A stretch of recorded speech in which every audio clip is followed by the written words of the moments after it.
Okay बच्चों, half yearly 10th class के paper को सॉल्व करने की सीरीज में आपका आज का पेपर है new public school. I think सुना होगा, कई ब्रांचेज हैं इसकी भी। तो स्टार्ट करते हैं, ठीक है। और आप लोग ऑनलाइन वाले बच्चे ध्यान दें कि वो सही पार्टिसिपेट करें, यानी कि बोलना है उनको भी।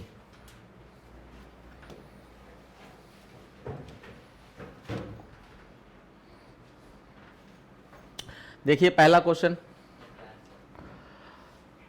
Is a blueprint. हाँ पढ़ो पढ़ो पढ़ो, देखो देखो बच्चे बड़ी देर देर में ज्वाइन कर रहे हैं। ओके हाँ देखिए बच्चों, पहला क्वेश्चन है आपका, dash is a blueprint that can produce multiple object with common characteristics and behaviour. तो ये किसके अंदर आता है बच्चों? क्लास। बहुत अच्छा, ऐसे ही बोलना है सारे बच्चों को। तो आपका ये क्लास हो गया, और ये बच्चे जो है अभी भी ज्वाइन कर रहे हैं।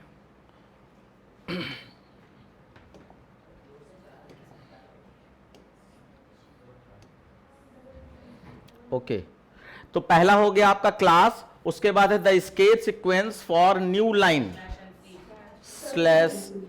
Slash N. बहुत अच्छा, ऑप्शन सी।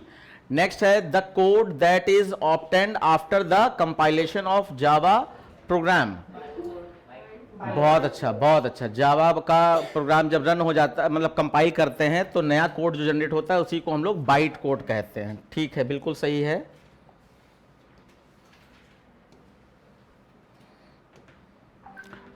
उसके बाद size of float data type 4 byte होता है। नहीं, फ्लोट बाइट फ्लोट जो 4 बाइट ही बिट्स लिखा दिया, सॉरी बाइट कहाँ लिखा है? ये पहला वाला ए। अच्छा ध्यान रखना, देखो अब ये इस समय क्या हो रहा है, इतने सारे पेपर आप लगातार देख रहे हो तो आपको भी एक अंदाजा बनता चला जा रहा है। और जो कॉमन क्वेश्चन है वो हर स्कूल में कॉमन है। तो साइज पूछा जा रहा है तो साइज पूछा जा रहा है, आपको पता चल गया कि ये जो टेबल हमने प्रोवाइड की है उसको याद करना जरूरी है। ठीक है, नेक्स्ट क्वेश्चन देख लीजिए एक बार। फिर से कोई आया क्या? ए भगवान, ये सब लास्ट में ही ज्वाइन कर रहे हैं। ठीक है, फिर नेक्स्ट क्वेश्चन क्या है आपका, what will be the value of variable val when following statement is executed. तो ये आपने एग्जीक्यूट कराया है, ठीक है, और यहां पे कैर लगा रखा है, तो 50 कैर में कन्वर्ट होगा तो क्या बनाएगा जाकर? ये तो नया कैरेक्टर बना देगा कुछ। सी ना ना ना ना ना, डिस्कशन का क्वेश्चन है। 50 जब आप जो है, अच्छा अच्छा अच्छा, वो याद करो जरा, स्काई कोड डिजिट के 48 से 0, 48 से 57 9। अब बताओ 50 का क्या हुआ? 48 से 57 तक होता है, 0 to 9।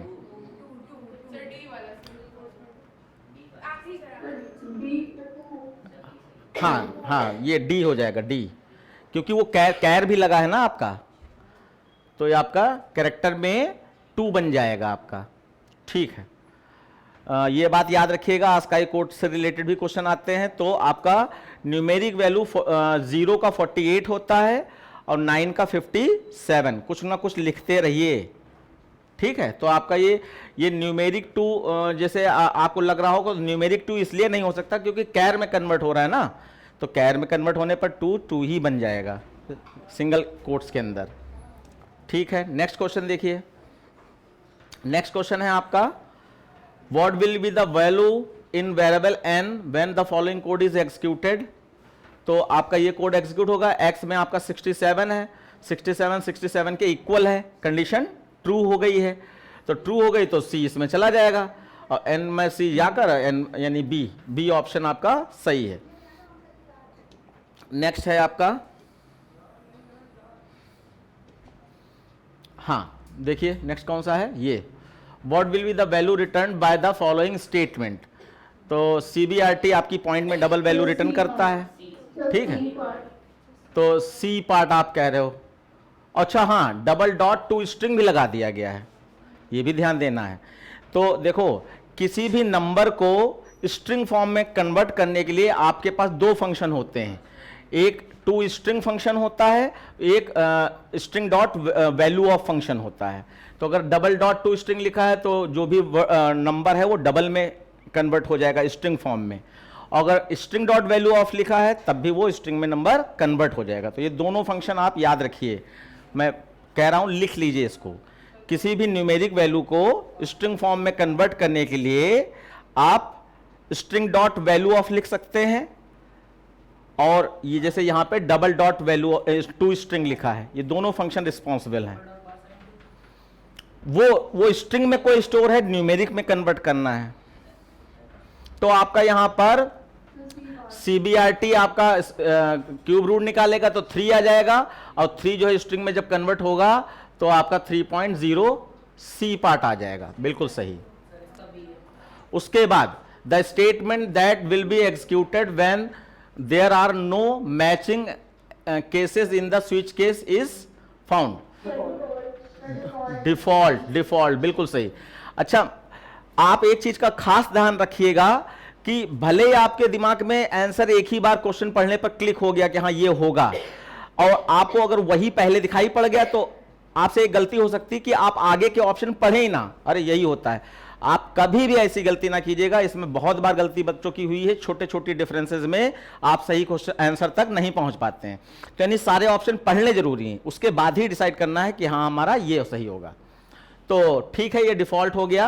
अब यहीं पे अगर डिफॉल्ट होता, सपोजर मैं क्या कहना चाह रहा हूं कि जैसे यहां पे भी एक डिफॉल्ट दिया होता और यहां पे भी एक डिफॉल्ट दिया है और यहां पे डी कैपिटल कर दिया, और आपके दिमाग में डिफॉल्ट आया, तुरंत आपने पहले ऑप्शन देखा डी मिल गया डिफॉल्ट, तो उसमें डी कैपिटल था और आपने आगे के पढ़े ही नहीं ऑप्शन, बस वहीं पे गलत हो जाएगा, क्योंकि आगे स्मॉल में भी डिफॉल्ट दिया है। ये सब पूरा पढ़ना जरूरी है, ठीक है। Which of the following is an exit control loop? बहुत सही। एंटी कंट्रोल लूप में वाइल और फॉर हो गए, एग्जिट कंट्रोल लूप में डू वाइल लूप हो गया, ठीक। The following is an example of which kind of loop? तो जैसे ये एक लूप लगा हुआ है और यहां पे x में 10 है और x प्लस प्लस कर रहे हैं और ग्रेटर देन लगा रखा है, तो इसका मतलब यस, जब वो 10 से प्लस प्लस होगा तो वो 11, 12, 13 होगा ना, और ग्रेटर देन का साइन लगा है तो वो तो 10 से हमेशा बड़ा ही बना रहेगा, इसका मतलब वो इनफाइनाइट लूप हो गया। तो यहाँ पे इनफाइनाइट लूप दिया गया है। और देखो ये डू वाइल ये तो नहीं है, फॉर लूप नहीं है, टाइम डिले लूप ये भी नहीं है। अच्छा, टाइम डिले लूप क्या है? टाइम डिले लूप में याद रखिएगा कि वो लूप स्टार्टिंग होगी और एंडिंग होगी, यानी रुकेगा जरूर कहीं ना कहीं पर, लेकिन वो इतनी ज्यादा टाइम के लिए चलाया गया है और उसके अंदर कोई भी स्टेटमेंट नहीं है, यानी प्रिंटिंग या कैलकुलेशन के लिए कोई स्टेटमेंट नहीं है, बस वो चल रहा है, तो उसको टाइम डिले लूप कहते हैं। तो आपका ऑप्शन ये इनफाइनाइट लूप हो जाएगा, क्योंकि ये तो रुकेगा ही नहीं, चलता ही चला जाएगा, ठीक है। नेक्स्ट है आपका the keyword use to declare a class variable is.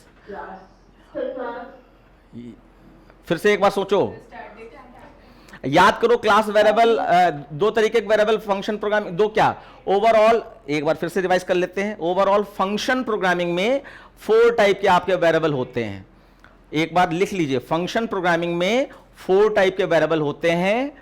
पहला आपका इंस्टेंस वेरिएबल, पहला आपका इंस्टेंस वेरिएबल, इसको लिख लीजिए जल्दी से, क्योंकि ये इन्हीं में से क्वेश्चन बनना जरूरी है। तो इंस्टेंस वेरिएबल, इसके आगे डैश लगा के लिख लीजिए, विदाउट स्टैटिक कीवर्ड।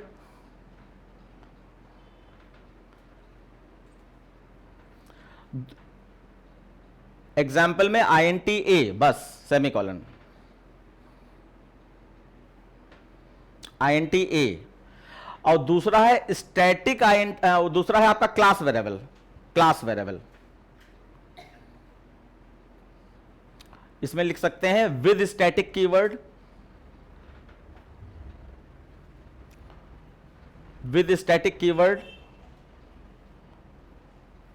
एग्जाम्पल में लिख सकते हैं स्टैटिक INTA, स्टैटिक INTA। और तीसरा हो गया आपका लोकल वेरिएबल, लोकल वेरिएबल, इसके आगे डैश लगा के लिख सकते हैं with in function body, with in function body.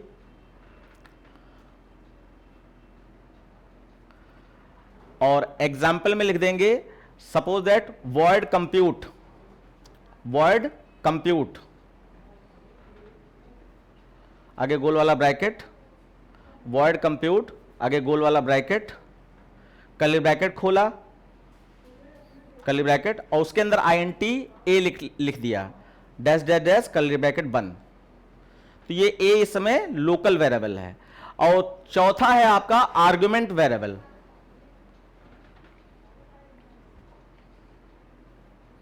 Argument variable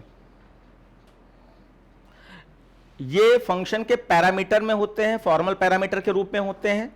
function, ये आर्गुमेंट वेरिएबल को फंक्शन फॉर्मल पैरामीटर कहा जाता है, फॉर्मल पैरामीटर। एग्जाम्पल में आप लिख सकते हैं वॉइड कंप्यूट और ब्रैकेट में INT A, INT B, void compute bracket में INT A, INT B।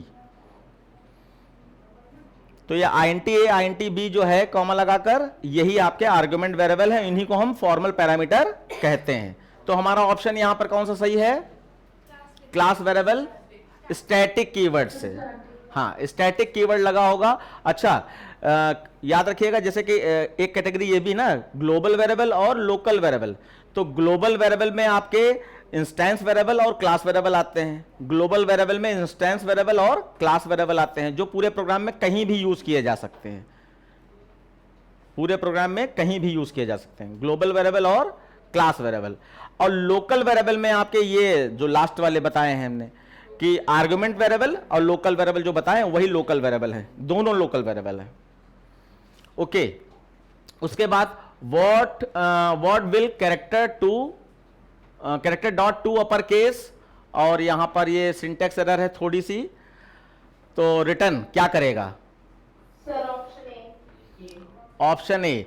आपको यहां पर याद रखना है बच्चों कि जितने भी कैरेक्टर के फंक्शन में टू लगा होगा तो वो कन्वर्ट करते हैं, और जितने में इज लगा होगा तो वो चेक करते हैं, और जितने इज वाले हैं वो सब बूलियन रिजल्ट देते हैं, और टू वाले कैरेक्टर रिजल्ट देते हैं।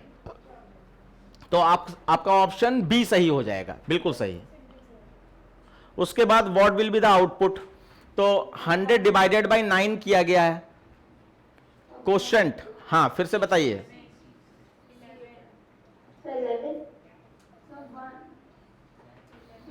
मैथ के हिसाब से बताओ क्या आएगा?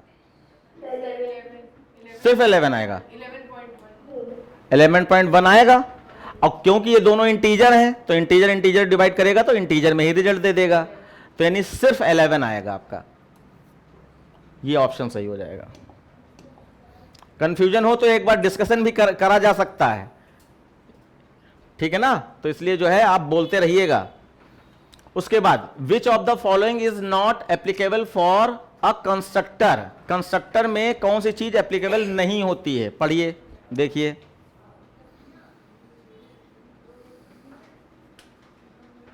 हमें मिल गया, बताइए बच्चों जल्दी से।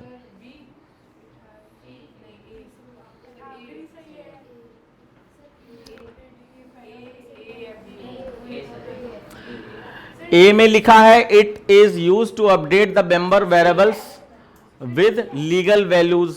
तो देखो ध्यान दो, पहला मीनिंग मैं सारी चीजों की बता दे रहा हूं। उसमें कहा गया कि नॉट एप्लीकेबल, यानी कि जो नहीं होता है वो ढूंढना है, लेकिन यहां पे जो जो लिखा है उसको मैं एक्सप्लेन कर दे रहा हूं कि जैसे पहले में लिखा है it is use to update the member variables with legal values. तो कंस्ट्रक्टर का काम ही होता है कि जो ग्लोबल वेरिएबल हैं उनको डिफॉल्ट वैल्यू या जो भी इनिशियल वैल्यू देना चाहें तो वो वैल्यू अपडेट हो जाती है। तो आपका ये पॉइंट सही है, ये पॉइंट सही है, कंस्ट्रक्टर का काम यही तो होता है, ग्लोबल वेरिएबल को वैल्यू देना, जो भी देना चाहो फिक्स वैल्यू। उसके बाद अब यहां पे देखो it has no return value not even void,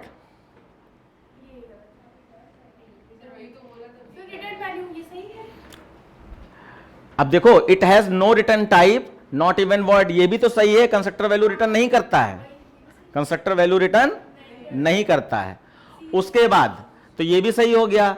और it is invoked by making the function call using an object, ये गलत है। Constructor automatically call at the time of when we create class object, जब हम class का object बनाते हैं तब वो कॉल होता है, और ये कह रहे हैं क्लास के ऑब्जेक्ट के द्वारा कॉल कराया जाता है, यानी डॉट डॉट लगाकर, तो डॉट लगाकर कॉल नहीं किया जाता है, ठीक है। और चौथा पॉइंट था आपका it will have same name as a class name, तो ये भी सही है। तो आपका ऑप्शन सी सही है कि ये बात कंस्ट्रक्टर में नहीं होती। कंस्ट्रक्टर क्लास के ऑब्जेक्ट के द्वारा डॉट लगाकर कॉल नहीं होता है। क्लास का ऑब्जेक्ट बनाते समय class name space OBJ is equal to new class name, और क्लास नेम गोल वाला ब्रैकेट, वही कंस्ट्रक्टर कॉलिंग होती है आपकी, ठीक है। उसके the method of calling function in such a way that is that the change the formal argument reflects in actual parameter as also is known as. यहां कहा जा रहा है कि अगर फॉर्मल पैरामीटर में चेंज होता है तो एक्चुअल पैरामीटर भी बदल जाता है, उसको क्या कहते हैं? सिंपल सी बात है, call by value, call by reference. Function calling के ये पूछा भी जाता है, फंक्शन कॉलिंग के दो मेथड या कौन से मेथड होते हैं, तो कॉल बाय वैल्यू या कॉल बाय रेफरेंस। इसको कॉल की जगह पे पास भी लगा सकते हैं, पास बाय वैल्यू या पास बाय रेफरेंस, ये भी लगा सकते हैं। तो दो तरीके का होता है। तो फंक्शन कॉल बाय वैल्यू या पास बाय वैल्यू में हम लोग डुप्लीकेट कॉपी भेजते हैं एक्चुअल पैरामीटर से फॉर्मल पैरामीटर को, और डुप्लीकेट कॉपी में अगर बदलाव हो गया तो वो फंक्शन के अंदर ही तक रहता है, यानी फंक्शन बॉडी में ही रहेगा, और लेकिन ओरिजिनल वैल्यू नहीं बदलेगी। और कॉल बाय रेफरेंस में क्या होता है, वो रेफरेंस भेजता है, रेफरेंस का मतलब ओरिजिनल वैल्यू भेज देता है एक्चुअल पैरामीटर से फॉर्मल पैरामीटर यानी फंक्शन बॉडी में। तो अगर फॉर्मल पैरामीटर उस समय चेंज हुए तो उनका इफेक्ट ओरिजिनल वैल्यू जहां से भेजी गई है उस पर भी पड़ जाता है, तो वो कॉल बाय रेफरेंस है। ये तो दो डिफरेंस भी मैं क्लियर कर रहा हूं। और दूसरा एक और डिफरेंस याद रखिएगा कि कॉल बाय वैल्यू में प्रिमिटिव डेटा टाइप भेजे जाते हैं, यानी कि इंट, कैर, फ्लोट, डबल, जो भी आपने पढ़ा है। और कॉल बाय रेफरेंस में नॉन प्रिमिटिव डेटा टाइप भेजे जाते हैं, जैसे एरे, ऑब्जेक्ट ऑफ क्लास या स्ट्रिंग, इस तरीके से कुछ है ना। तो आपका ये कॉल बाय रेफरेंस है, ठीक है। उसके बाद नेक्स्ट क्वेश्चन है आपका,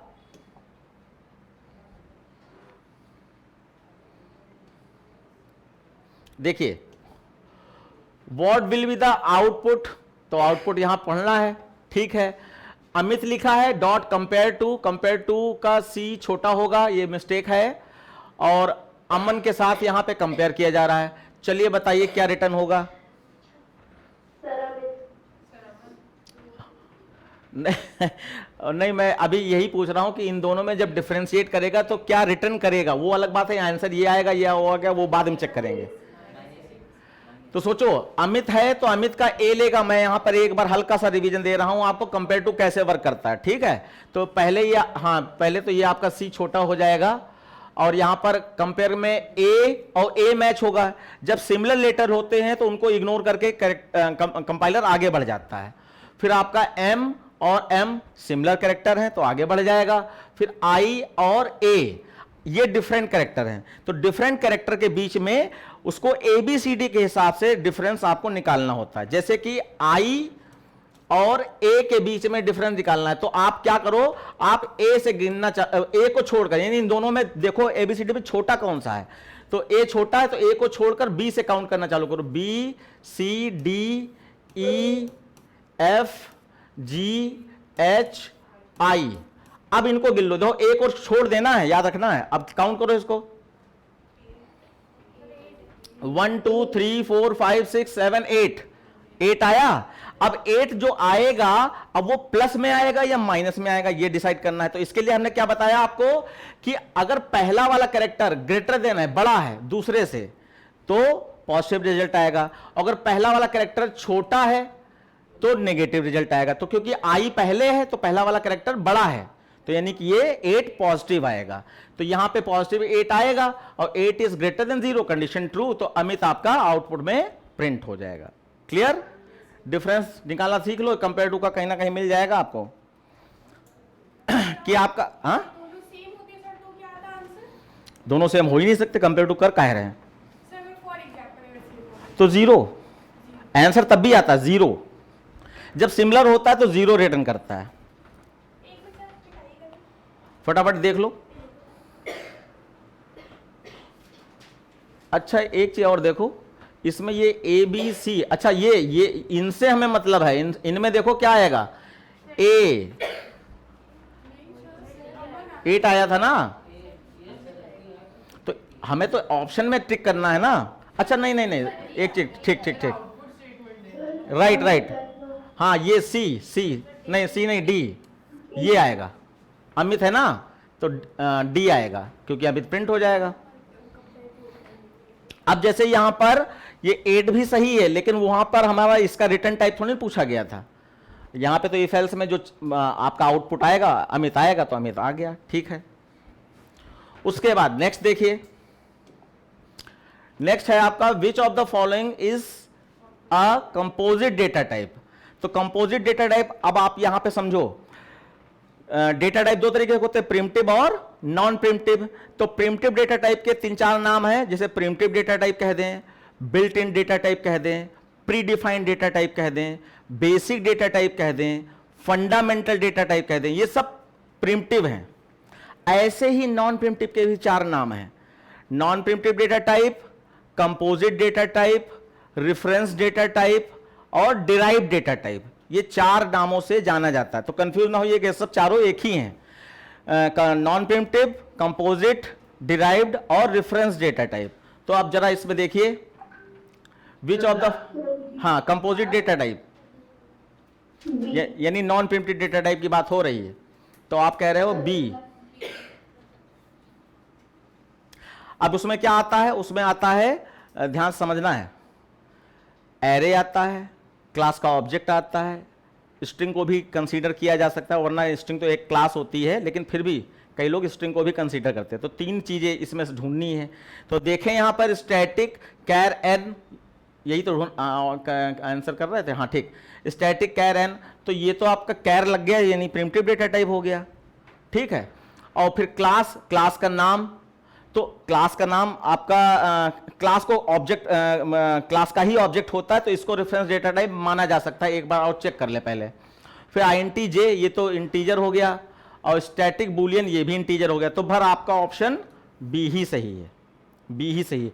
यहां पे सही अगर आंसर्स देते तो एरे देना चाहिए था, एरे, स्ट्रिंग या क्लास ऑब्जेक्ट ऐसे देना चाहिए था।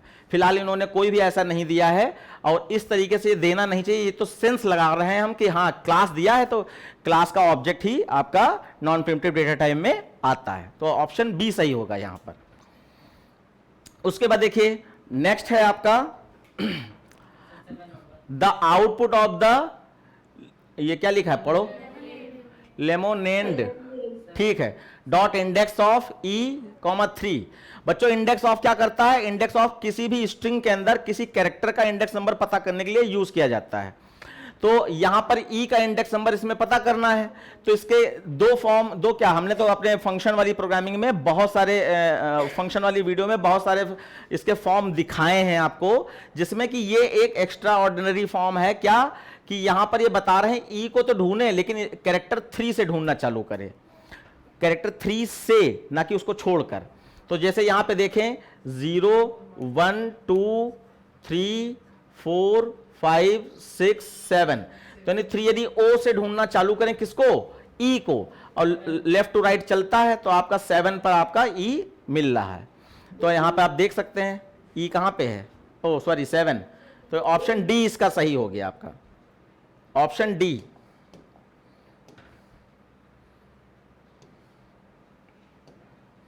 ठीक है, उसके बाद देखिए, अरे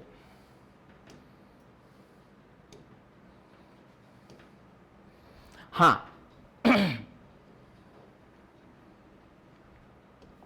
फिर है नेक्स्ट आपका,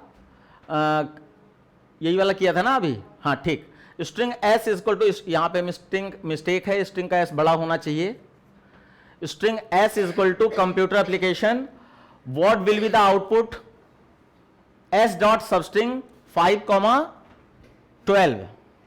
सर ऑप्शन बी।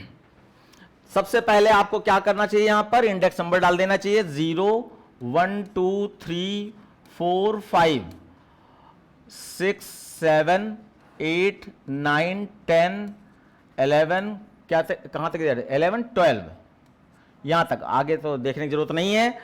अब देखिए, अब पहचानिए। Sir, option B. पगली हो क्या? अच्छा, तो यहां पे देखो, इसमें सबस्ट्रिंग फंक्शन दो तरीके से वर्क करता है। एक सबस्ट्रिंग में होता है कि स्टार्टिंग दे दी, जैसे हमने 5 दे दिया और कुछ नहीं दिया है, इसका मतलब होता है 5 से आखिरी तक पूरा तोड़ दे, क्योंकि सबस्ट्रिंग फंक्शन का काम क्या है? स्प्लिट सब पार्ट ऑफ स्ट्रिंग, किसी भी स्ट्रिंग के सब पार्ट को तोड़ना। तो अगर हम 5 दे देते तो 5 से आखिरी तक है, 5 पे क्या है आपका? टी है ना, तो टी से एप्लीकेशन के एस तक पूरा तोड़ देता है। ठीक है, एक ये पहला फॉर्मेट है।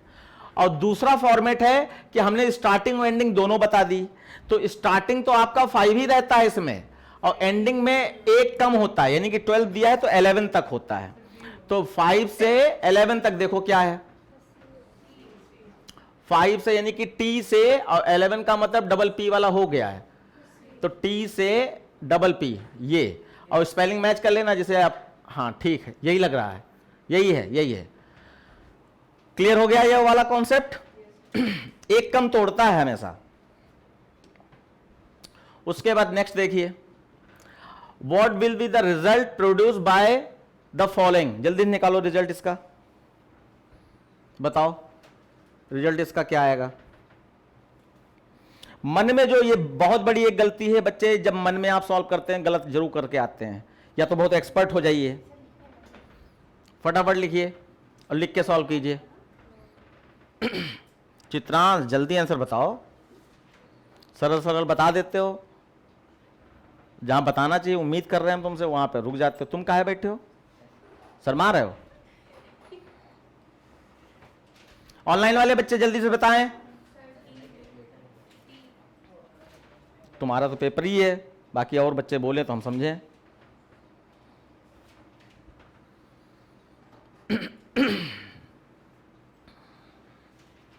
ऑनलाइन वाले बच्चे बताएं जल्दी से।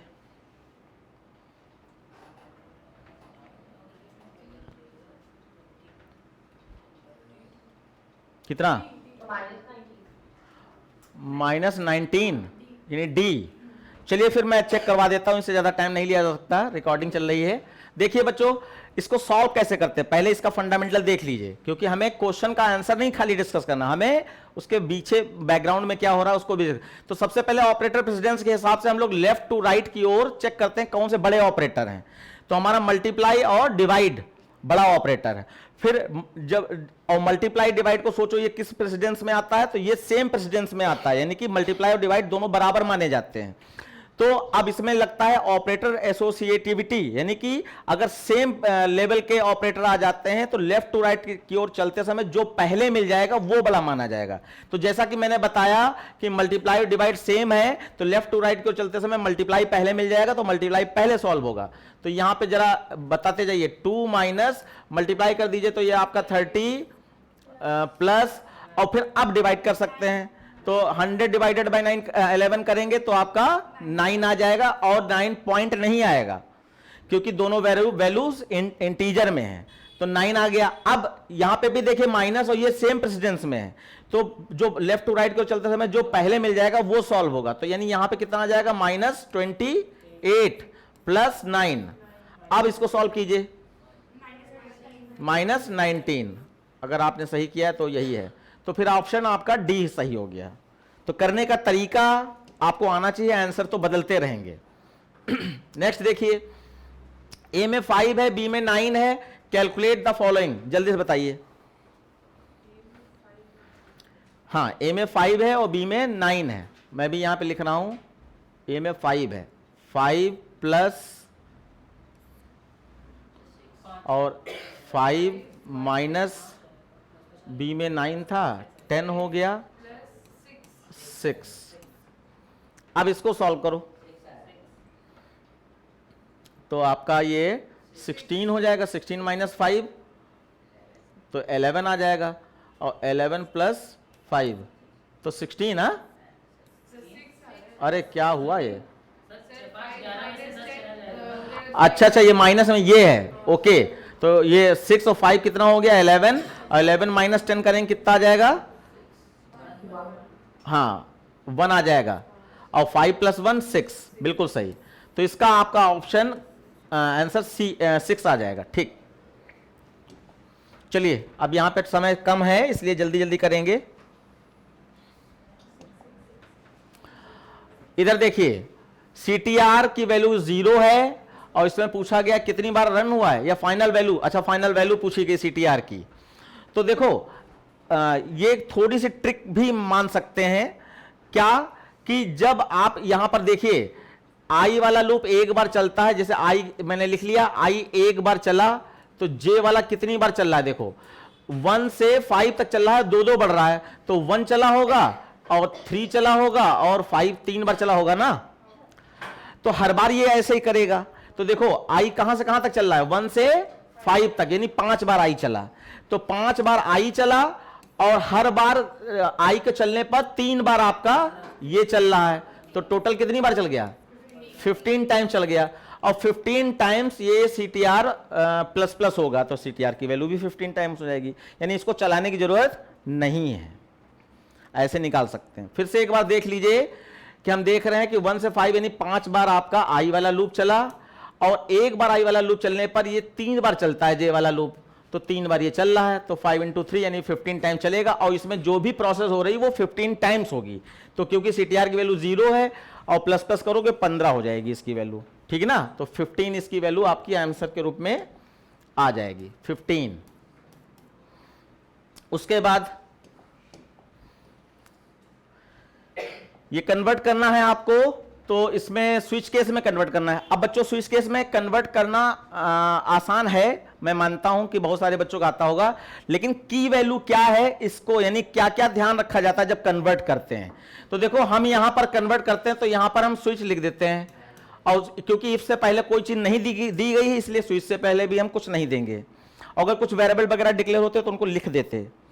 अब स्विच लिखा, स्विच लिखने के बाद अब आपको यहां पे देखना है कि जो भी वेरिएबल यहां पर कंडीशन में मैच किया जा रहा है, जो भी वेरिएबल, क्योंकि 2 चीजें होती हैं कंडीशन में, एक वैल्यू होती है, एक वेरिएबल होता है, हम वेरिएबल की बात कर रहे हैं। तो जो भी वेरिएबल मैच किया जा रहा है वही हमारी स्विच केस में चॉइस वेरिएबल बन जाता है।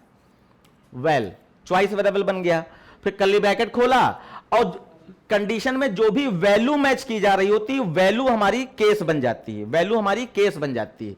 तो कर्ली ब्रैकेट खोलने के बाद केस 1 कोलन साइन, ये सब आपको याद होना चाहिए, और यहां पर है SOPLN गुड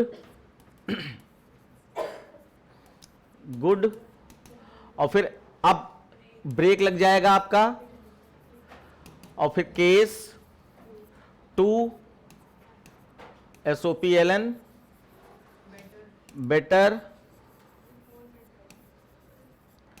और फिर ब्रेक लग जाएगा, और फिर केस 3 है ना, हाँ 3 है, और यहां पे क्या है बेस्ट,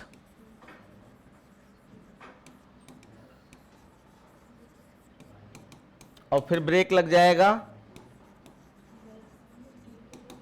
और जो इफ एल्सिफ में लास्ट में एल्स होता है वो हमारा यहां क्या बन जाता है, डिफॉल्ट। डिफॉल्ट में क्या आ जाएगा, जो भी लिखा है वही लिख दीजिए।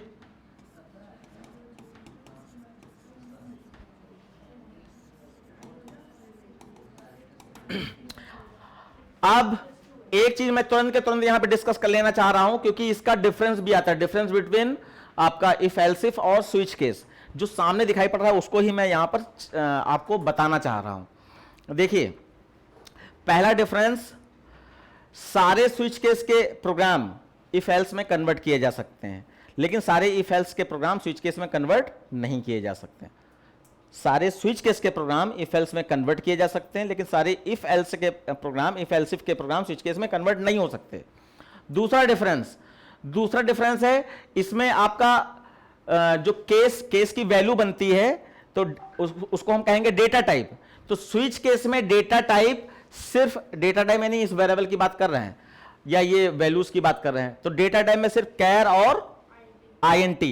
स्विच केस में डेटा टाइप कैर और आईएनटी, और हमने अपनी तरफ से बता दिया कि स्ट्रिंग भी चेक कर लेते हैं, लेकिन बुक्स में कैर और आईएनटी होता है, जबकि इसमें कैर, इंटीजर, सारे प्रिमिटिव डेटा टाइप होते हैं। इसमें सारे प्रिमिटिव डेटा टाइप होते हैं और इसमें सिर्फ कैर और आईएनटी आप यूज करते हैं।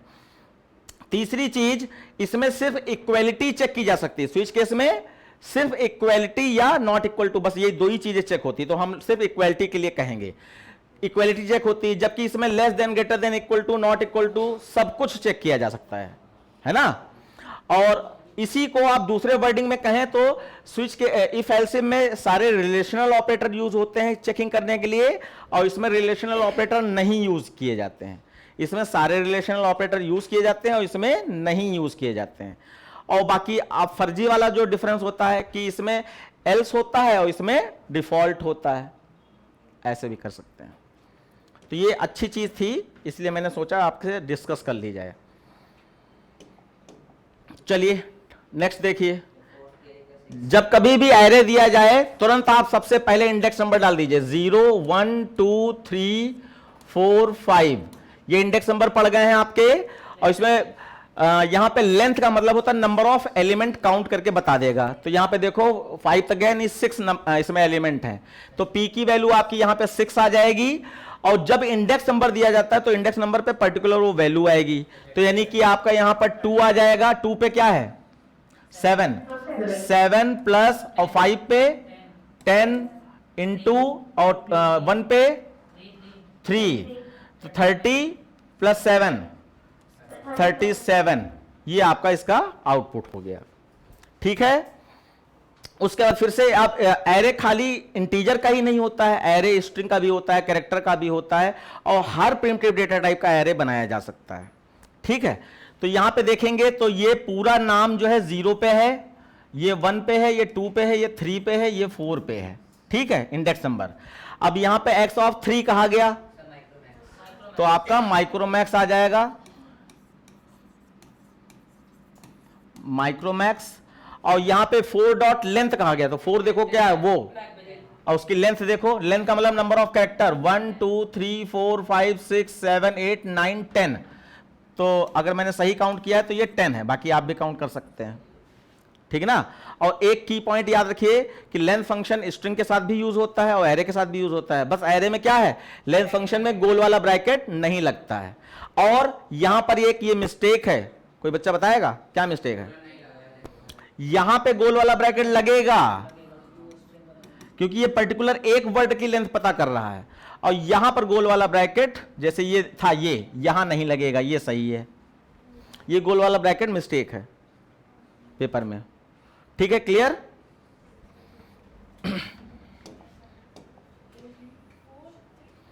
हो गया।